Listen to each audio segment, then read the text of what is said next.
सांख्यिकी में हम एक क्वेश्चन लेते हैं, उस क्वेश्चन का हम माध्य और माध्यिका बहुलक निकालें। एक आंकड़ा दिया गया है, इस सांख्यिकी में हम आंकड़े लिए हैं इस तरीके से, कुछ इस तरीके से हम आंकड़े लिए हैं 2, 10, 50, 3, 6, 7, 50, 3, 50, 10, 15, 13 इस तरीके का आंकड़ा। ये तो सिंपल सा आंकड़ा हुआ, इसको बोलते हैं चर में। ये आंकड़ा को बोलते हैं चर में है, ये वर्ग में नहीं है।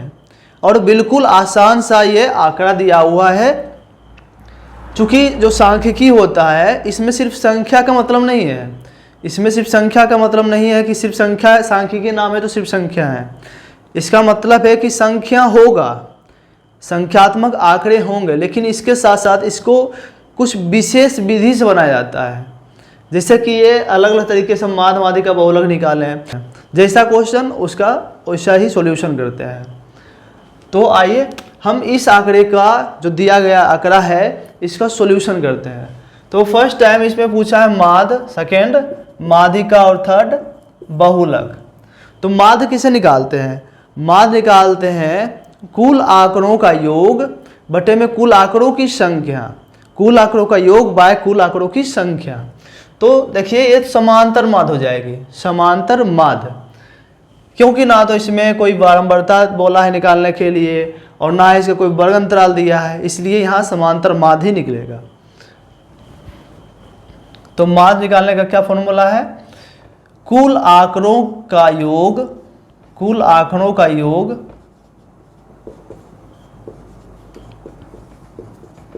बाय कुल आंकड़ों की संख्या, कुल आंकड़ों की संख्या, कुल आंकड़ों की संख्या।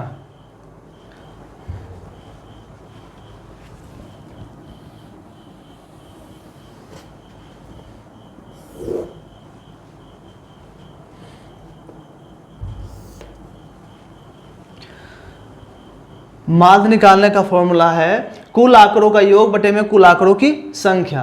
तो आंकड़ा क्या क्या है? ये सब आंकड़े दिए हैं, सबको जोड़ देना है। सबसे पहले क्या करना है? सबसे पहले इन सब आंकड़ों को जोड़ देना है।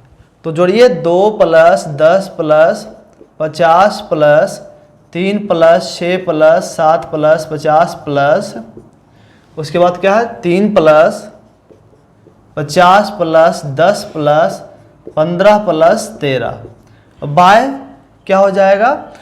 कुल आंकड़ों की संख्या। कितने आंकड़े हैं? 1, 2, 3, 4, 5, 6, 7, 8, 9, 10, 11, 12, टोटल 12 आंकड़े हैं। तो बाय कितना हो जाएगा? 12। यहाँ क्या 12 आंकड़े पूरा है? 2 + 10 है, उसके बाद 50, 3, 6, 7 किए हैं, इसको भी काउंट कर लेते हैं। क्या ये 12 आंकड़े हैं? 1, 2, 3, 4, 5, 6, 7, 8, 9, 10, 11, 12। हमें यह देखना होता है क्योंकि कुछ कभी कभी क्या होता है काउंट करने में, जोड़ करने में एक आध आंकड़े छूट जाते हैं, इसलिए हम देख लेते हैं कि जोड़ सही किए या नहीं किए हैं। इन आंकड़ों को जोड़ लेते हैं। तो आंकड़े क्या है? 2 + 10 + 50 इस तरीके से है। तो जोड़िए 2, 10, 12, 50, 62, 3, 65, 65, 6, 71, 71, 7, 78, 78, 50, 128, 128, 3, 131, 131, 50, 181, 181, 10, 181, 10, 191, 191, 10, 191, 10, 201, 201, 5, 206, 206, 10, 216, 16, 3, 19। तो 219 आया। आंकड़े जोड़ के कितना आया है? 2 से 19। अब बाय कितना है? कुल आंकड़ों की संख्या कितना है? 12। तो ये हो गया माध्य। अब हमें इसको पूर्णांक में तोड़ना है, पूर्णांक में तोड़ेंगे, दशमलव में लाना है तो दशमलव में लाएंगे। तो अगर पूर्णांक में हम तोड़ते हैं या फिर दशमलव में लाते हैं तो हो जाएगा 0.25। इन आंकड़ों का माध्य आ गया, ये माध्य का आंसर निकल गया है। अब हमें माध्यिका निकालना है। तो माध्यिका में हम सबसे पहले बताए थे आपको कि इन आंकड़ों को आरोही क्रम में लिखते हैं। तो आरोही क्रम कहाँ शुरू करेंगे? छोटी से बड़ी की ओर। तो आरोही क्रम में लिखेंगे आंकड़ों को। सबसे छोटा क्या है? 2 है, उसके बाद 3, 2 टाइम्स आया है तो 2 टाइम्स लिख दिए। उसके बाद 3 के बाद कौन सा आएगा, 6 आएगा, क्योंकि 3 से बड़ा 6 दिया हुआ इस आंकड़ा में। उसके बाद 7 है, उसके बाद 10, 10 कितने बाद आया है, 10 आया है 2 बार, 10 और 10। 10 के बाद आया है 13, 13 के बाद कौन सा आया है, 15, उसके बाद आया है 50, 50 कितने बार आया है, तो 1 2 3, 3 बार 50 आया है। इसको भी काउंट कर लीजिए कि टोटल 12 संख्या है या नहीं है। 1 2 3 4 5 6 7 8 9 10 11 12, टोटल 12 आंकड़े हैं। अब इन सब का क्या करना है, अब फॉर्मूले लगाना है। हमें देखना कि ये सम स्थान के हैं या फिर विषम स्थान के हैं। तो हम काउंट कर लिए अभी तुरंत, अभी 12 आंकड़े टोटल हैं। बाद में भी हमें पता चल गया था कि 12 आंकड़े हैं और इसमें भी पता चल गया कि 12 आंकड़े हैं, यानी कि 12 आंकड़े क्या कहलाएगा, ये सम स्थान कहला रहा है। 12 आंकड़े मतलब सम स्थान, तो सम स्थान है तो फॉर्मूला कौन सा लग जाएगा, सम का लग जाएगा। तो माध्यिका बराबर हो जाएगा, माध्यिका बराबर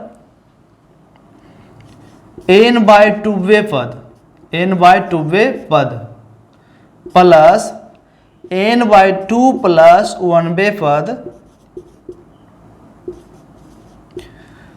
n/2 प्लस 1वें पद का क्या निकालना है हमें, इसका निकालना है औसत, इसका औसत निकालना, क्योंकि यहाँ 2 पद आ रहा है, एक n/2वें पद और एक n/2 प्लस 1वें पद, इसलिए 2 से डिवाइड किए हैं, ये औसत निकला। तो अब n कितना है इसमें, n है n बराबर 12, यानी टोटल संख्या कितना है 12।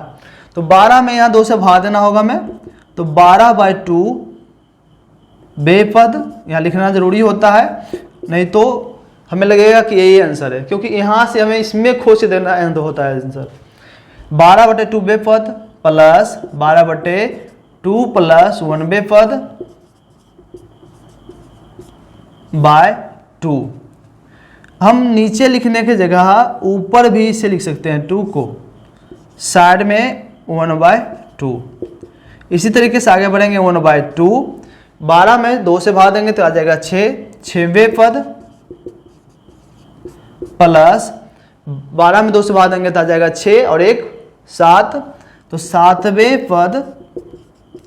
अब हमें देखना है स्टार्टिंग से जहाँ से संख्या शुरू हो रहा है वहाँ से 6वां पद कौन सा होगा, तो 6वां पद होगा 1 2 3 4 5 6, 6वां पद 10 होगा, और उसके बाद 7वां पद कौन होगा, तो 7वां पद भी 10 ही होगा। काउंट कर लीजिए 1 2 3 4 5 6 7, तो 7वां पद भी 10 ही होगा, 6ठा पद भी 10 ही होगा। तो लिख दीजिए यहाँ पर 1/2, 6वें पद 10 प्लस 7वें पद 10, दोनों को जोड़ेंगे तो आ जाएगा 20, तो 1/2 इंटू 20 कट जाएगा, 2 दें के 20 इक्वल टू 10, तो 10 आ गया माध्यिका का आंसर, क्योंकि ये स्थिति सम स्थान का था। ये 12 क्या है, ये 12 है सम संख्या। अगर यही आंकड़ा 11 रहता तो हम विषम का फॉर्मूला लगाते हैं। अब आ जाते हैं बहुलक का। बहुलक का क्या फंडा है, बहुलक का बेहद ही आसान फंडा है। वो क्या, कौन सी संख्या सबसे ज़्यादा बार आया है वही होगा बहुलक। तो कौन सी संख्या सबसे ज़्यादा बार आया है, तो आया है 50, 50 3 टाइम्स आया है, 3 टाइम्स आया है 50, तो 50 हो जाएगा बहुलक। हम डायरेक्ट लिख देंगे 50 जो है बहुलक हो जाएगी। क्यों हो जाएगी, क्योंकि ये 3 टाइम्स आई है, 3 टाइम्स आई है, यानी कि सबसे ज़्यादा बार, सबसे ज़्यादा बार।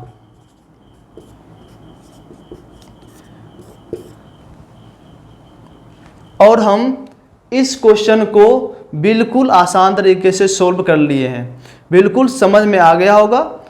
तो इस क्वेश्चन का सॉल्यूशन पूरा कंप्लीट हो चुका है। धन्यवाद।